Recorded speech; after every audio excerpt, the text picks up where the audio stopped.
C'est au restaurant Le Lys d'Or, à Paris, que nous avons rendez-vous aujourd'hui avec Xu Bo et Alain Frachon.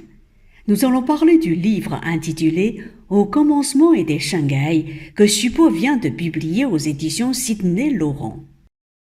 Universitaire, essayiste, ancien diplomate, ancien commissaire de l'exposition universelle de Shanghai 2010 et conseiller stratégique à l'UNESCO, Xu Bo est aussi le président fondateur de l'association Les Amis de Wu Jianming. Quant à Alain Frachon, grand nom du journalisme français, il a été le directeur par intérim du journal Le Monde. Aujourd'hui, il travaille comme chroniqueur du Monde. Bonjour. Bonjour Camille. Quel plaisir de m'entretenir avec vous. Alain Frachon, bonjour. Bonjour. Alors, Xu Bo, la première question, elle est pour vous. Qu'est-ce qui vous a poussé à écrire ce livre qui s'intitule « Au commencement et des Shanghai » ? Ah oui, c'est une longue histoire. Pour faire court, vous le savez très bien, on a vécu le confinement. C'était l'histoire qui s'est produite durant l'année 2021. Moi, je croyais que la Covid va terminer très vite, donc ça a été commencé en 2020. Mais pendant 2021, c'est tous les jours, c'est le Covid, je ne peux pas retourner. Et du coup, je dis que je dois trouver quelque chose pour m'occuper l'esprit. Pour s'occuper, n'est-ce pas ? Oui, sinon, je suis triste. Je suis triste, je suis dans le trou noir. Je ne sais pas qu'est-ce que je dois faire. Et selon notre accord familial, ma mère va fêter 90 ans en tant qu'un fils, un fils unique. Donc j'ai le devoir de lui rendre l'hommage et participer à cette retrouvaille. Mais je ne peux pas. Donc, et puis, je suis confus, comme tout le monde, je suis triste, déçu, je ne sais pas, je ne vois pas le monde. Et du coup, je dis qu'il faut d'abord téléphoner à ma maman, en disant que je ne peux pas te voir, excuse-moi. Et puis, maman m'a consolé. Petit à petit, tous les jours, on s'appelle, on parle. Et donc, du coup, je trouve que c'est quelque chose de fascinant, surtout l'esprit de le dialogue, l'esprit de ma mère. Donc, j'ai noté ça. Donc, c'est ça qui vous a donné l'idée d'écrire ce livre. Et puis, je fais lire à mes amis et les amis français, dont j'ai un petit comité. Les gens me disent que vas-y, c'est vraiment intéressant parce que ta mère, c'est une grande dame, elle a la sagesse. On a besoin de ça. C'est comme ça l'histoire. C'est très simple. C'est un exercice d'abord solidaire. Oui. Après, je pense que moi, je dois savoir d'où je viens. Et je dois savoir où je vais. Il faut dire que ta mère est un personnage extraordinaire. Ouais. Il faut dire que c'est une génération de Chinoises et de Chinois qui ont traversé des tragédies invraisemblables, qui ont vu des changements dans leur pays inimaginables et qui a toujours gardé, d'après ce récit est aussi on peut imaginer un portrait de cette femme. Et ce récit raconte ce long cheminement de sortie de la misère, d'entrée dans la modernité, dans l'urbanisation, et pas n'importe laquelle, puisque c'est Shanghai, même si elle vient d'un village à côté. Et c'est une femme que rien n'a cassé, le moral n'a jamais été brisé, elle a toujours soutenu sa famille. Et des choses qu'on oublie, l'appartement, ils étaient 5.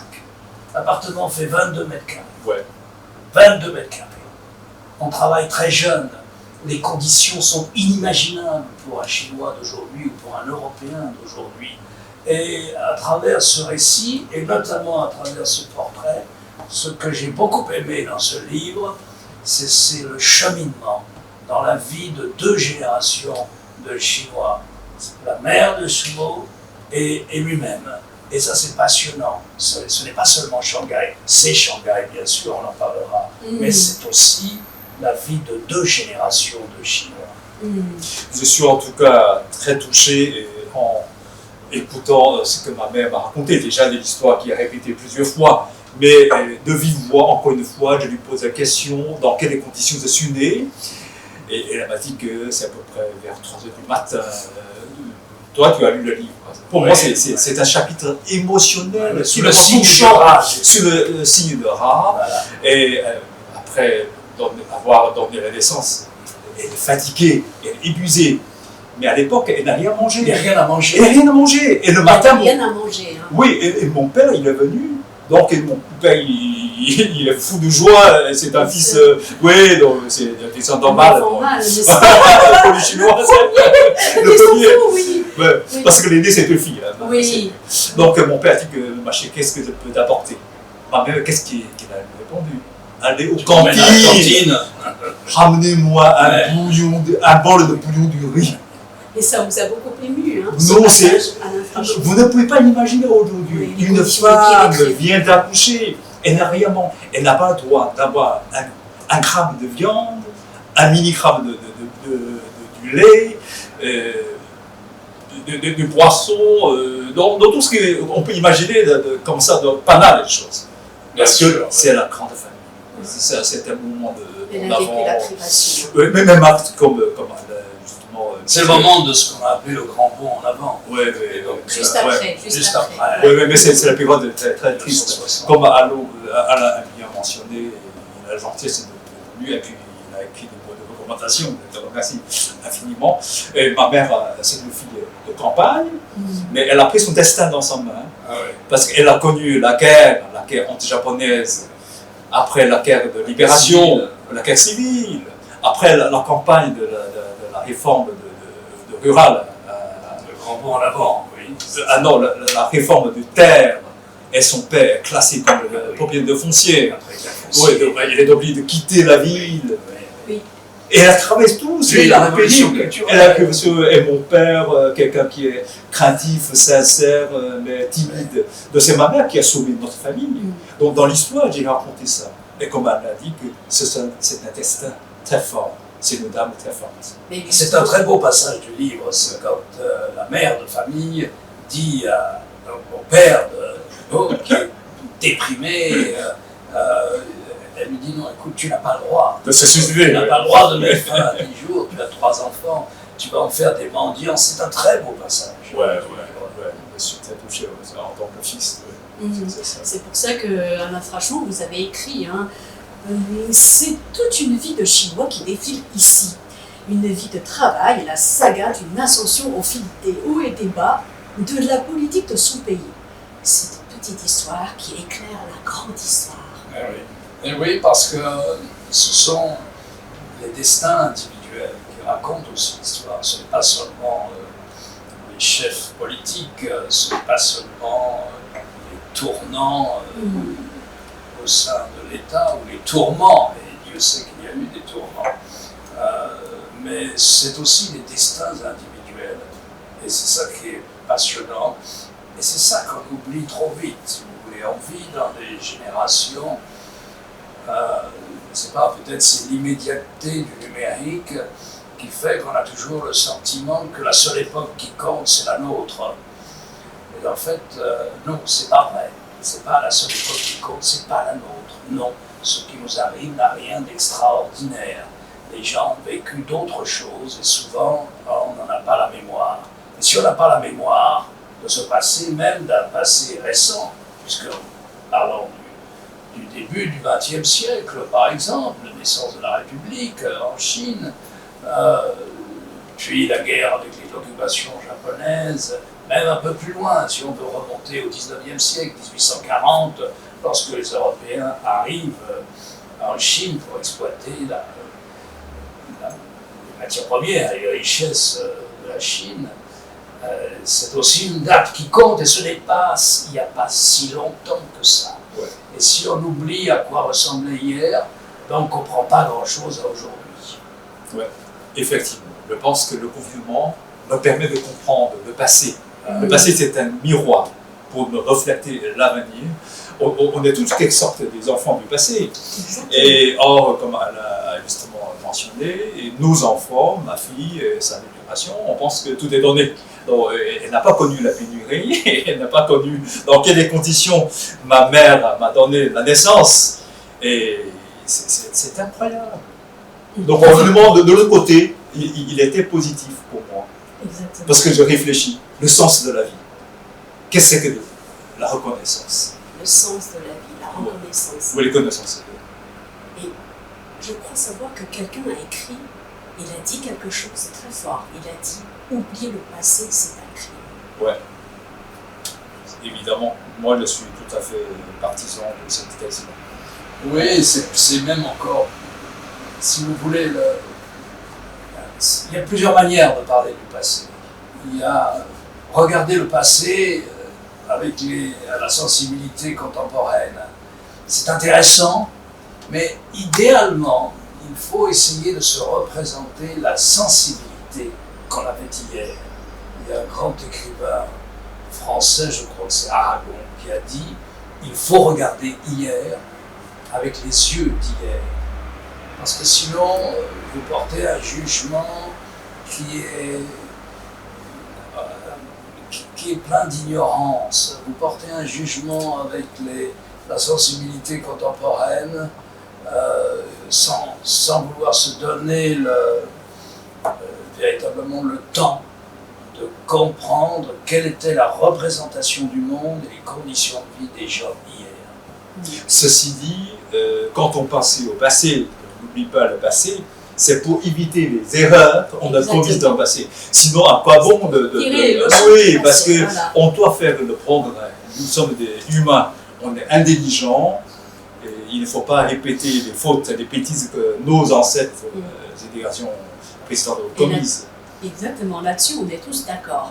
Oui. Alors Chipo, vous avez écrit dans votre livre, pour les Français, Shanghai occupe toujours une place particulière. Pouvez-vous nous en dire plus? Ah, mais déjà, Shanghai c'est spécial. Pourquoi Shanghai?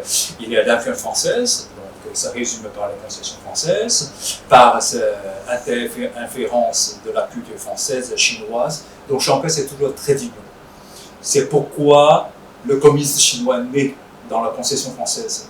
Il faut réfléchir pourquoi Shanghai est dénommé dans le passé, ça s'appelle Paris à l'Extrême-Orient, pourquoi pas Londres, pourquoi pas Tokyo.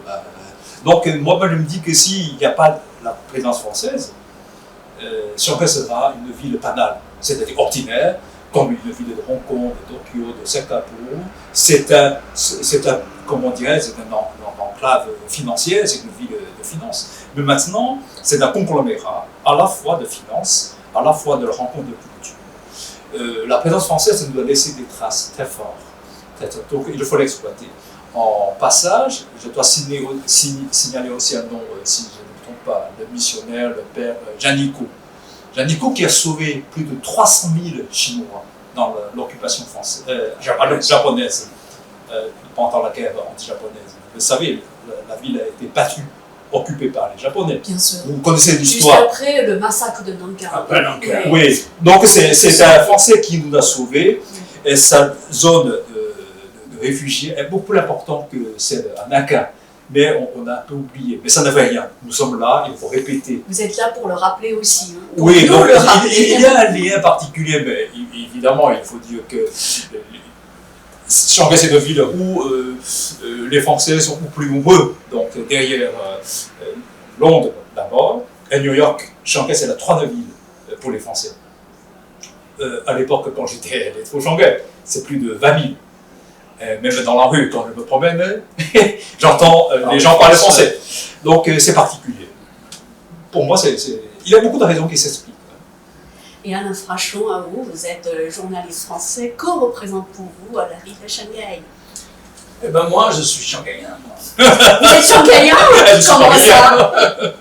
Eh ben, moi, je suis c'est nouveau pour moi. Adopté. Non, parce que j'aime particulièrement cette ville où j'ai été peut-être 4 ou 5 fois déjà. J'essaie de marcher beaucoup.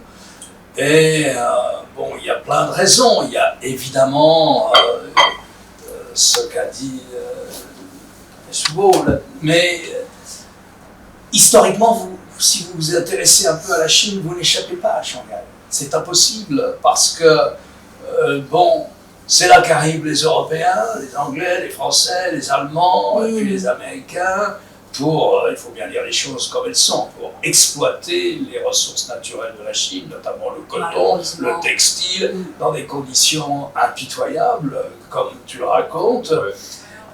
Mais c'est aussi là que naît une sorte de dialogue entre la Chine et l'Europe, il faut bien le dire. C'est à Shanghai que ce dialogue prend corps, même dans des conditions difficiles.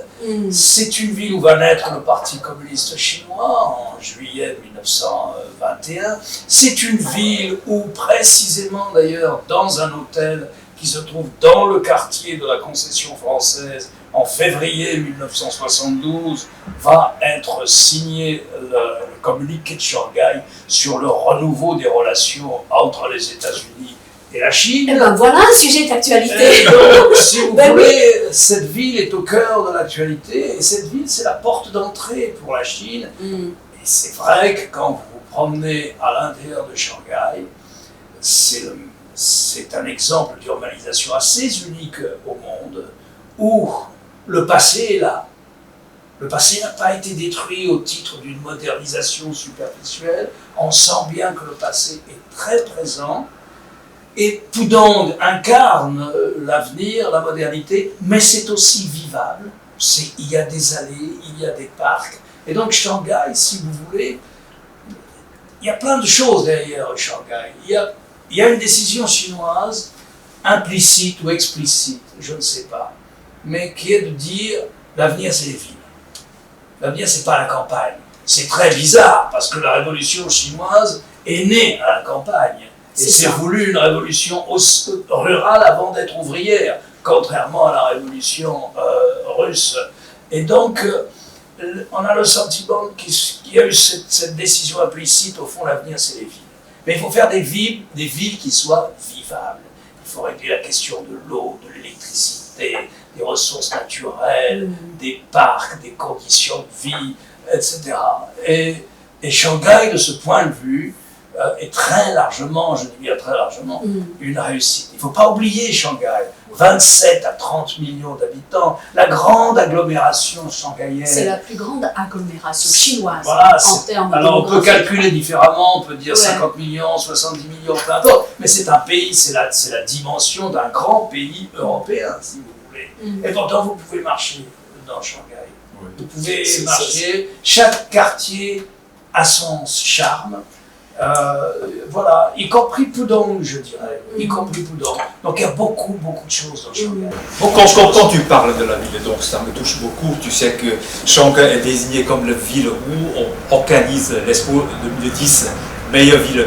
C'est ça. C'est pas pour rien. Tu as travaillé là. Moi, j'ai travaillé, c'est pour ça que je suis retourné. J'ai la chance de vivre là-bas, 6 ans, de servir ma ville, donc des compatriotes. Vous avez beaucoup contribué au succès de l'exposition universelle de Shanghai. Oui, j'en suis plutôt très fier, parce que je suis fils de Shanghai. Voilà, donc quand la ville m'appelle, donc c'est mon devoir. Voilà, c'est un devoir. Suppose, vous êtes originaire de Shanghai, hein? Donc dans votre livre, vous avez beaucoup parlé de l'esprit shanghaïen. Qu'est-ce que c'est? Qu'est-ce qui le caractérise? Ah oui, ça c'est beaucoup, mais à la fois c'est très simple. Donc ce sont des gens qui sont intelligents, qui réfléchissent, qui sont des pragmatistes, hein, qui raisonnent. Ce sont des gens qui croient beaucoup au contrat social. C'est-à-dire qu'ils travaillent sur la confiance, le contrat. Le contrat, c'est important. Mais de l'autre côté, ce sont des gens trop sensibles au droit privé, le droit individuel. Le droit privé, le droit individuel. Vous voulez dire? Oui, ça peut être... Vous pouvez citer un exemple très concret? Oui, mais tu es pékinois, je suis shanghaïen, à Pékin, tout à l'heure on a causé, les Pékinois ont du mal de l'accepter, cette culture shanghaïenne. Moi je me rappelle bien, Ça 80. Oui, mais c'est toujours comme ça. Par exemple, aller au restaurant, les Pékinois, les camarades pékinois ont pris l'initiative. Allez, on va manger là. Tout le monde y va. La première fois, ça va, il y a toujours quelqu'un qui est généreux qui paye. La deuxième fois, c'est flou. Au moment de faire l'addition, on ne sait plus qui paye. Donc, toujours une complication. Tandis que les Chinois de Shanghai, quand ils lancent l'invitation, chacun sait déjà qui paye. C'est-à-dire qu'on paye sa part. Ça s'appelle le système A. Et qui est très mal vu à Pékin. C'est mesquin, c'est égoïste. Donc moi je pense que si... En français on dit il est près de ses sous. Oui c'est ça, exactement. Très près de ses sous. Oui, c'est comme ça. Mais l'esprit shanghaïen, moi je pense que ce sont des gens qui sont trop sensibles à ce côté de l'intérêt personnel. Donc ça peut être le droit de sa vie privée. ou peut-être de la propriété, de l'intérêt. C'est pour ça que les Shanghaiens, comparant bien sûr avec les gens du Nord, ils sont manquants de grand temps vécu, ils ne sont pas des très grands patriotiques, ils pensent toujours à leur portefeuille. Donc, même dans les ouvrages des grands écrivains shanghaiens, tu ne trouves pas des grands héros comme on trouve souvent chez les grands écrivains. Ce sont des petits citadins, n'oublie pas, c'est de villes citadins.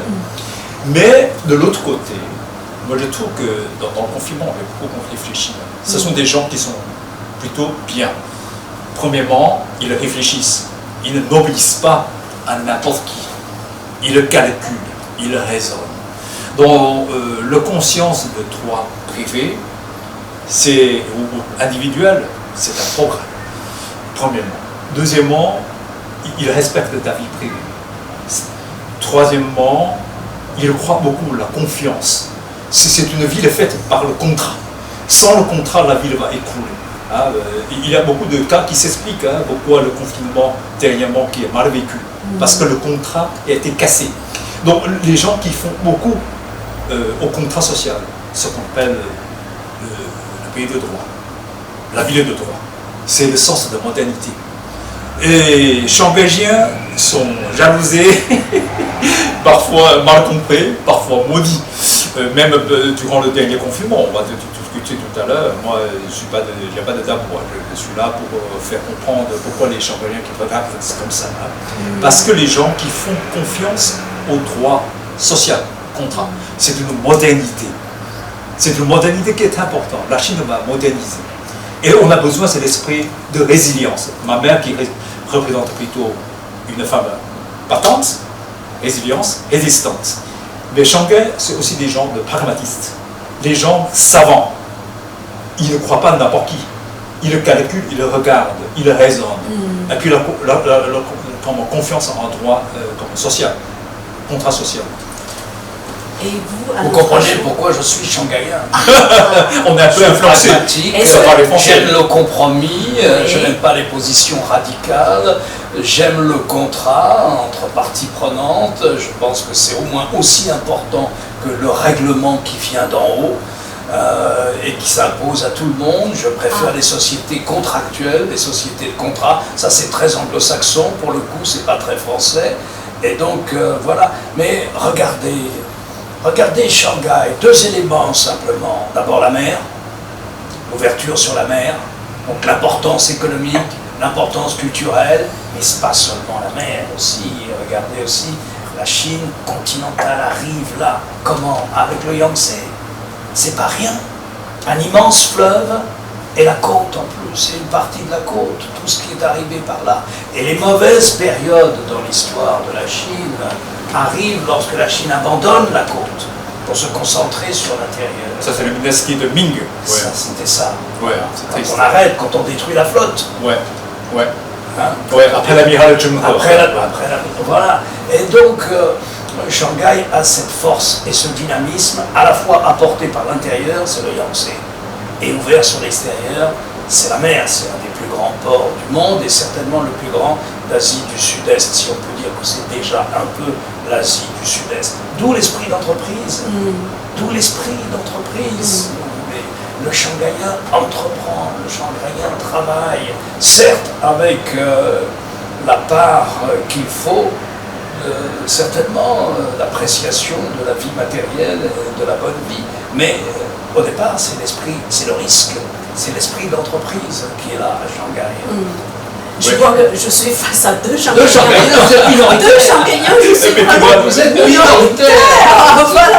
Pourtant, il s'est pas d'éloge sur l'esprit shanghaïen. Alors, à ce propos, je voudrais savoir si cet esprit shanghaïen que vous appréciez tous les deux, n'est-ce pas, est-ce qu'il est reproductible ailleurs? Avant de répondre à la question, j'aurais aimé continuer à discuter un peu puisque c'est trop gentil de Mara complémenter. Ça ne peut pas répondre à votre question. C'est à lui de répondre à la question. Non, tu viens de m'avoir complémenté parce que c'est trop important. Il faut préciser encore ce côté de l'esprit ouvert. Parce que l'esprit d'ouverture. Alain est bien situé géographiquement parce que c'est une ville-port. C'est important, c'est très dur entre l'Occident et l'Orient. C'est toujours comme ça. Et l'esprit de compromis. Les Shanghaiens ne regardent pas les choses d'une manière noire et blanc. il ne regarde pas les choses linéaires, il ne regarde pas les choses manichéennes. Pas de manichéisme. Oui, donc ce sont des gens relatifs, ils ne sont pas des radicaux. C'est le compromis, ce qu'on appelle en chinois, c'est toujours le médian. La voie du milieu. Hein. La voie du milieu, Ouais. le compromis. Donc les gens sont payés pour être les couptiers. C'est curieux parce que Confucius, hein, c'est lui qui prône donc Oui. la voie du milieu. Il n'est pas du tout né à Shanghai. Non, c'est l'esprit chinoise, ancestral. Les Chinois ne sont jamais radicaux, n'oublie pas. Et dans notre vie moderne, dans notre monde moderne, on a besoin de l'esprit shanghaïen. Sinon, parce qu'il y a une différence tellement grande entre les pays, entre les nations, il y a la guerre. Nous avons besoin de compromis, de comprendre les autres, être rationnel. Quelque part, peut-être dans ce cas-là, on pourrait dire que l'esprit shanghaïen, c'est en quelque sorte l'esprit chinois, mais en miniature, peut-être. Non, pas la miniature, c'est-à-dire que... Vous dites que, oui, l'esprit, enfin la voie du milieu, c'est l'esprit chinois. Pourquoi miniature?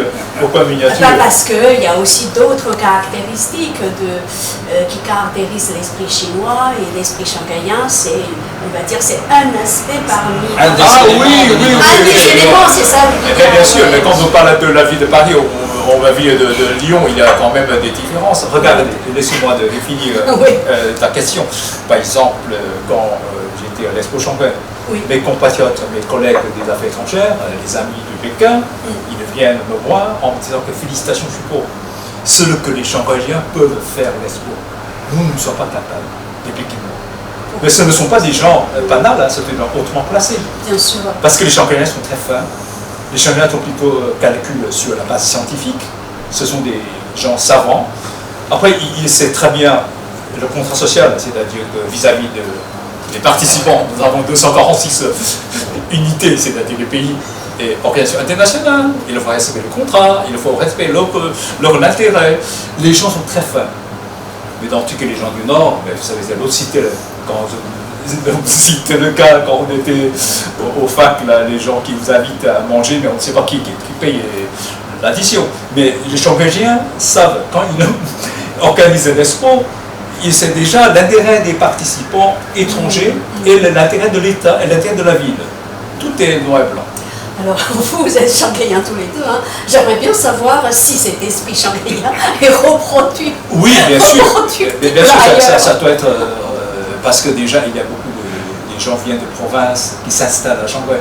Non, mais au-delà de ça... Mais aussi, c'est pas un esprit qui est là. C'est ça, c'est des shanghaïens, pardon, c'est des gens de province qui finissent par être assimilés. Mais ailleurs, est-ce qu'on peut reproduire cet esprit shanghaïen? Évidemment, pourquoi? Parce que nous sommes tous des Chinois. Par l'essence, on est des descendants de Confucius, on est des adeptes de Confucius, il n'y a pas de différence. Sauf que les Shanghaïens ont une histoire avec les étrangers. Donc ils savent la modernité qui vient de le droit de privé, n'est-ce pas? Ça c'est important, et le sens de contrat.